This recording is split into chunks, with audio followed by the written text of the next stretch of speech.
his breath. He made everything, but we were not a living being until he breathed to us. But what I didn't know until as I was driving here, I passed Home Depot before I got to the light on Winchester. The Lord said,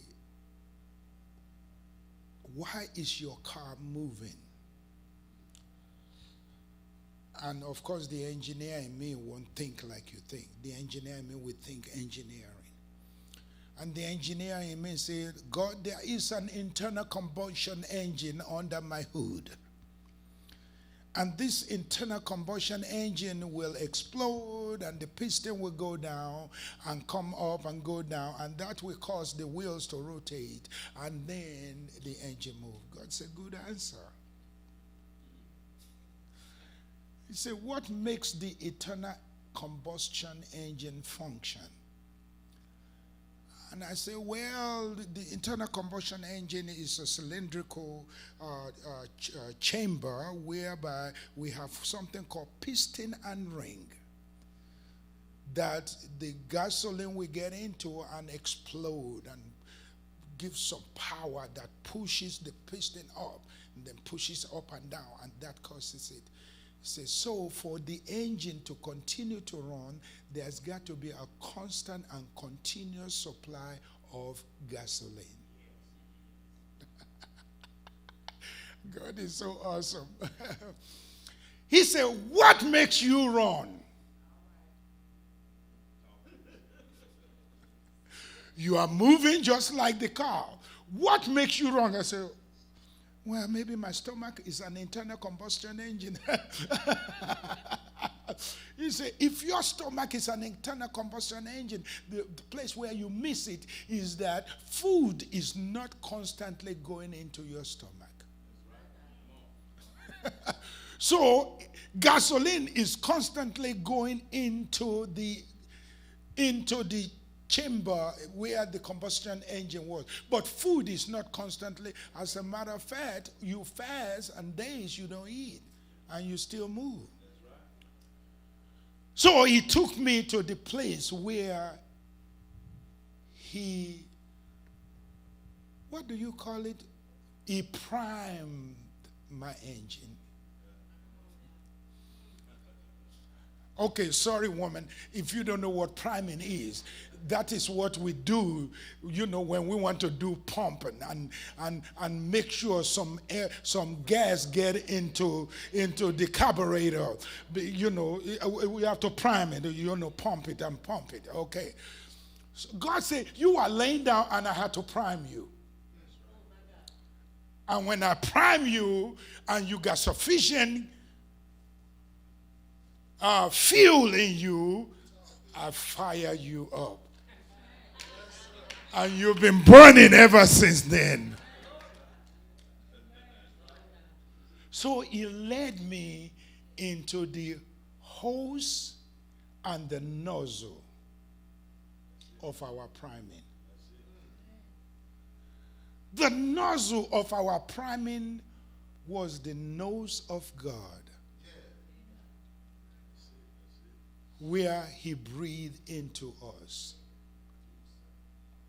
But since God is so big and so vast, all I can relate to as nose is these two things coming out of my head. But God's nose is so different. Because he is so big that he is never limited as I am limited.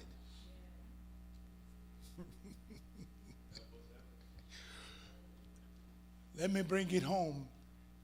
We have to have continuous, constant supply of this fuel that he used to prime us in the beginning when we started. And that is what is called air that we breathe. I find out that I cannot move without that nozzle pumping into me. There's never a time. There are times I don't eat. There are times I don't drink. But there's never a time. There's no constant flow of the. So that makes me, the crazy self in me, that makes me start going and studying the nose of God.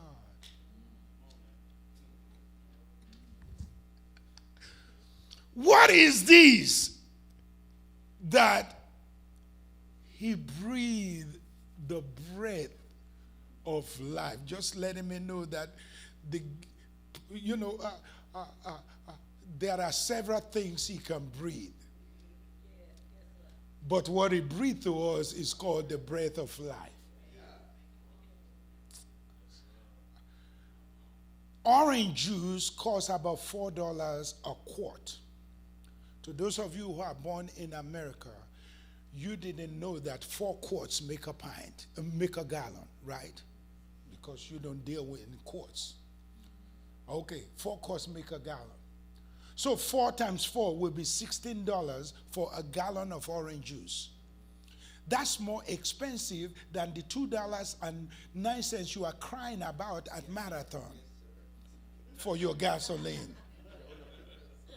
And you continue to go to Kroger's, since you are buying it in quarts, you didn't think it's expensive. But the orange juice is more expensive than your gasoline.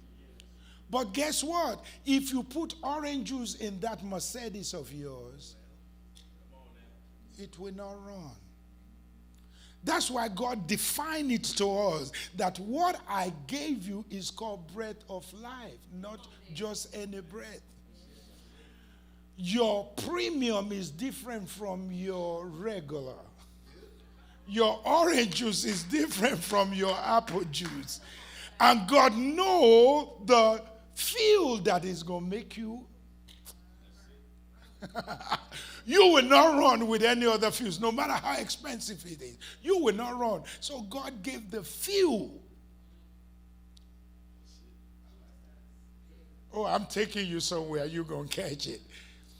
So that now that fuel becomes so important that God has so many things in this fuel that is denoted as a combination of different elements that include oxygen, hydrogen, and so many stuff. But your heart extracts the oxygen you needed. And when you breathe out carbon monoxide. Wait a minute. Several things come in, only one thing go out. I'm going somewhere, I promise you. So the nose of God now becomes so important to us. That's why we ask for the presence of God, because we know God is like us. We are made in its own image. And when you see my presence, my face, you see my nose. We want to be able to draw. We want to be able to draw from him. And the source of our drawing is what he breathed. So we want to be able to draw from him. So nose become important. So God say, in order for you to get something from me, you have to give something to me. Follow me. I'm sliding over now. In order for you to, he said, give and it shall be given to you. So let's deal with the it. The it has to do with it that you give. If you don't give it, you ain't going to get.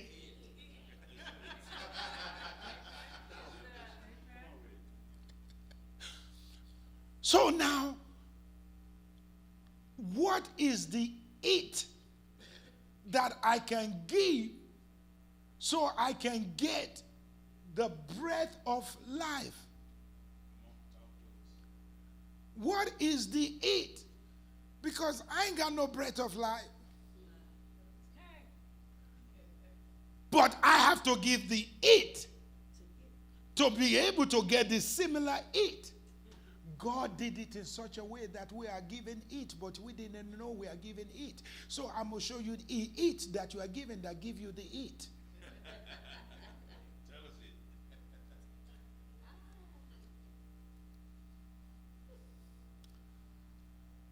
I'm going to Genesis 11, so don't worry, I'm going to get there. So when Adam had a baby, a son, Abel and Cain, the first thing that they did was given, and that caused them problem, because the enemy will always attack you in the place of your strength. Whatever is going to give you strength, that's where he's going to attack you.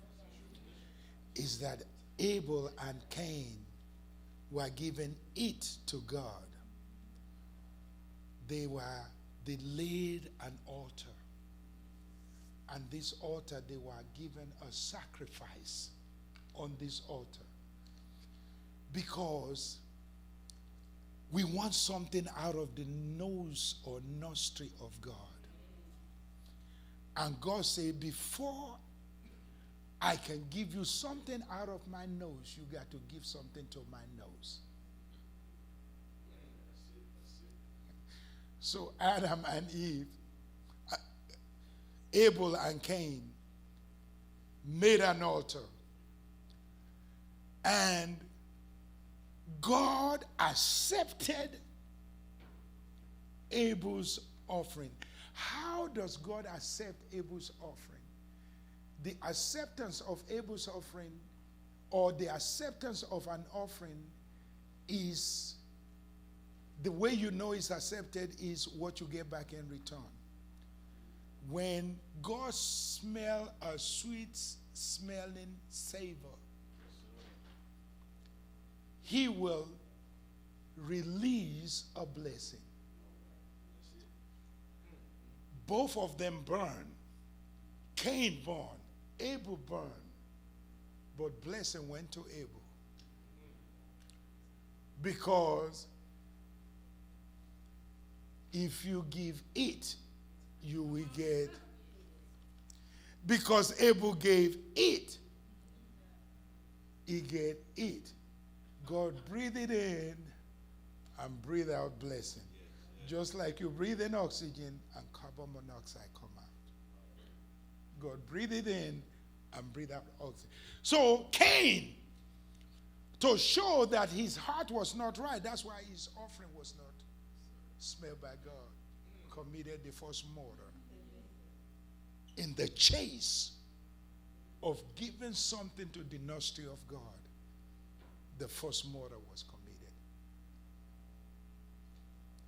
So there's something about what we give to God and what God smells when we give it. Do you come to worship like Cain, or do you come to worship like Abel? Because the proof of your worship is what is released from God. If during your worship somebody is passing out, healing is taking place, power is being released, and somebody is texting somebody, the proof of your worship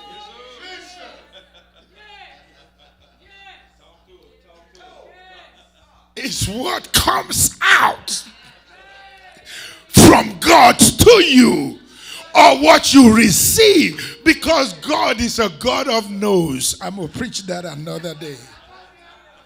God is a God of smell.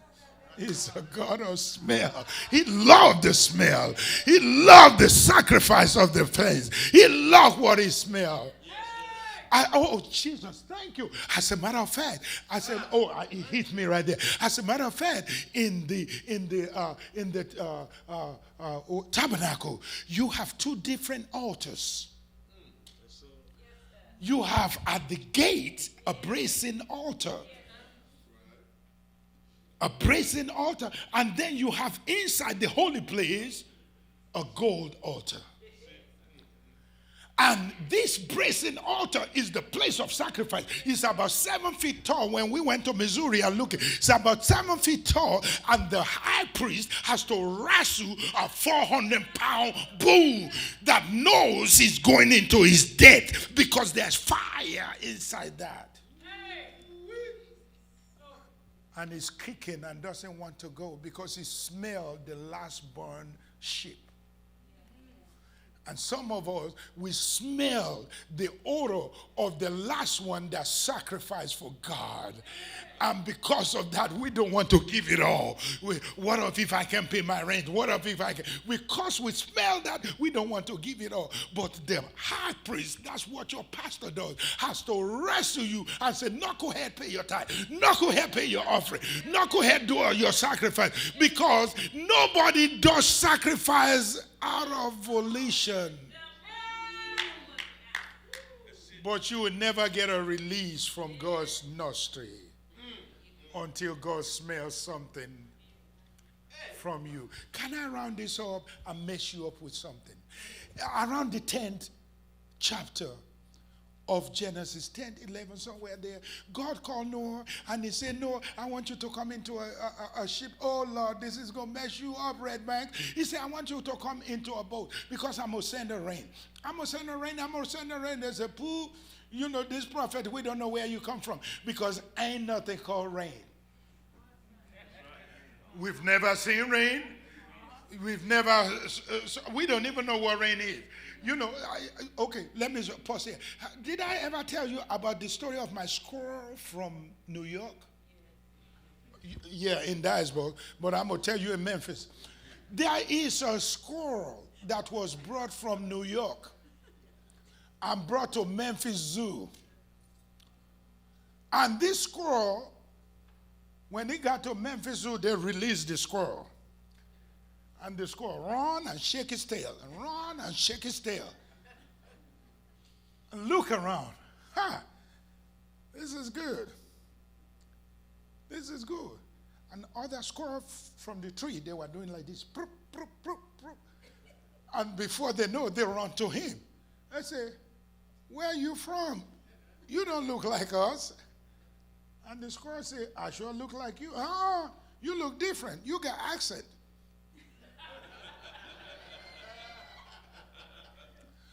And the squirrel said, and now since you all got me, they just brought me from New York. He said, New what? He said, New York, fool. And the squirrel left and went to the other side of the zoo. Gathered about 50 more squirrels and said, come and see a fool. Say, what did he do? He said he came from New York. New what? They said New York. No, you pulling our leg. They said, okay, come on, everybody. So they came on. And when they all got there, they said, where you come from? He said, I'm from New York. Huh? New York? Where is that? He said, that's where I come from. Then the head of the squirrel said, I'm going to settle this. I'm going to settle this. You know, he says from New York. Y'all don't believe? There is a place called New York. I'm going to settle this. They say, how you going to settle it? They say, come and follow me. Let's go to the tallest tree in the zoo. They found the tallest tree, and he climbed to the tallest tree, went all the way to the top, looked to the left, looked to the right, and said, I can't see New York. And because I can't see New York, there is no New York.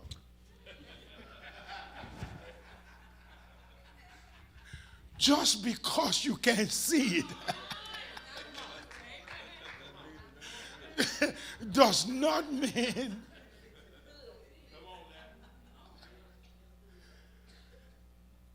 no, there will be rain. They say we've never seen rain, and because we've never seen rain, it doesn't exist. And for you to be building an ark on a dry ground, a screw is loose somewhere. I'm almost through. So Noah built the ark and puts 2 and 2, and this is where I want to stop it. He puts 2 and 2 in an ark with 1 door and 1 window. But the sad part of it is nobody can reach the window because it's at the top. You can reach the door, but the Lord locked the door. So somebody told me that Josephus say the door has no handle, because God don't need a handle to unlock a door. And I come to tell you that the door of salvation, when you enter in, number one, only God can unlock it to let you in, because there is no handle. You know, so the rain fell. God said there will be rain for 40 days. 40 days and 40 nights. The rain fell. It was rising, it was rising. Those who don't believe there's New York now find out there's New York. But as it was rising, this is what I want you to look at. Just before the rain, two of each type comes in. You know, I'm talking to pastors now, you will catch this. Two of each type comes in. And as they walk in, two dogs walk in, two cats walk in, two monkeys walk in. In a place where there's no handle on the door, there's only one window, and that window cannot be reached to open or lock it. Obviously, since it is raining, the window is locked. Otherwise, the ark will be drowning. And nobody can reach it. And all these animals were locked up with humans. Whether you know it or not, my dog don't smell good.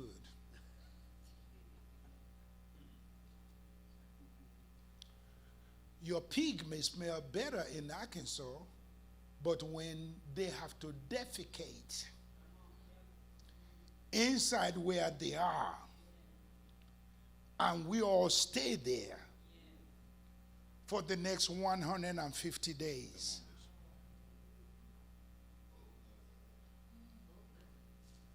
I'm talking about the God of the nose. Follow me.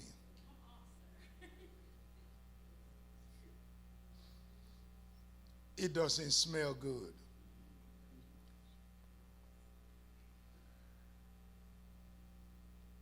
Chicken poop, dog poop, cat poop,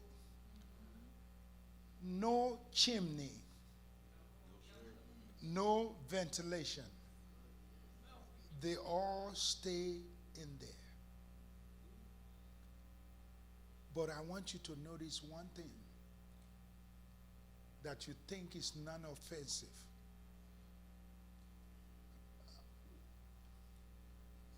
I found it offensive when I came to America. Before I came to America, it was not offensive to me. Is the odor that comes from under the arm of the chief priest called Noah.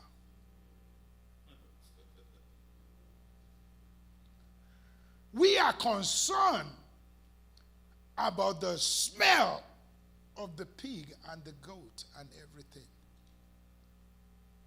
But even Noah himself, after 150 days of no shower, no roll-on,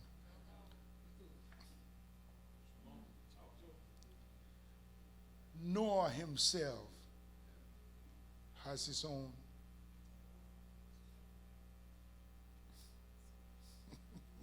Yeah, they know this way I'm bringing you. The Lord say, Pastor, listen to me. The Lord say, the church is like the ark. And everybody come in. And even the high priest has his own piece of the odor. Don't judge nobody based on what they emit. Listen to this. But the Lord wants all the odors that comes together to be accepted. That's why you never put somebody out Because they don't smell like you. Because the longer you stay, if you don't have your own odor emitting, their odor will get on you. Church is the ark where the Lord allow the odor to be. Let me back up. Let me hold it right there. I'm going to finish it. But let me back up. Before I came to America, underarm odor doesn't bother me. I don't even smell it. Because where I came from, it is normal. For real, it's normal. I never seen roll-on in my life. You know, it was normal. When I came to America, I think how many days did I spend in America before I met this woman? Y'all can see why I'm so messed up. I came here September 15, and I met her in May. April, May? Huh? May of 79, May of the following year. That's all the freedom I have had in my life. That's all the freedom I have had in my life. From September to May. And she started, you're going to put roll on, you're going to do this, you're going to do that.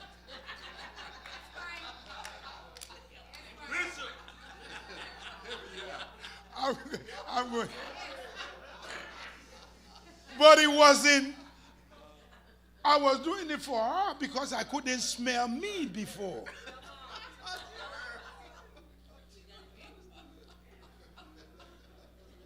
Watch this. 2 years later, a friend of mine came by the name of James from Africa to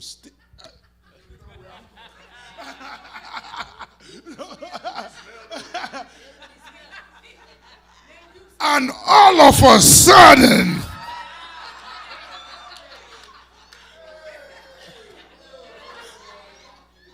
oh Lord, what is that? He said, what are you smelling? I said, you. He said, I don't smell you. I said, Mommy, do I smell like that? Mommy said, worse.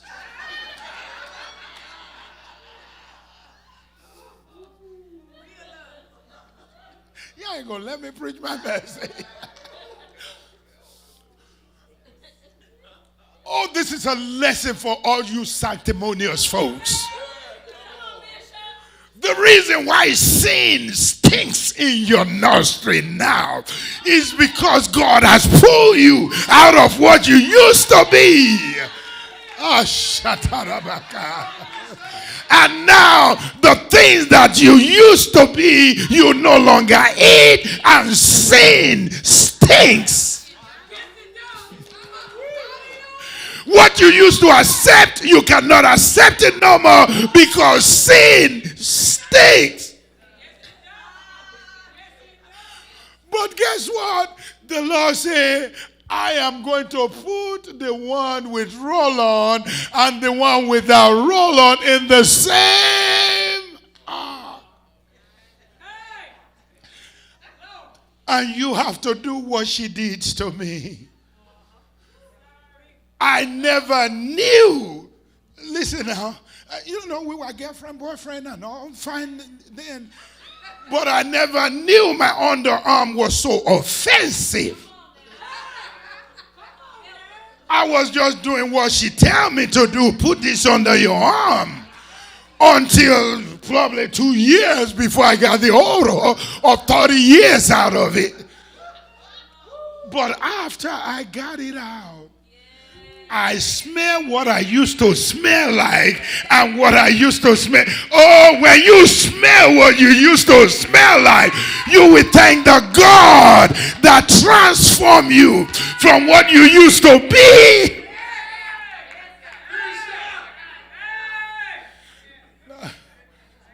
Oh my God. Oh my God. Get everyone in the ark. The reason why God keep bringing drug head into the church is so that you can smell. The reason why he start bringing cigarette smokers around you is so that you can smell.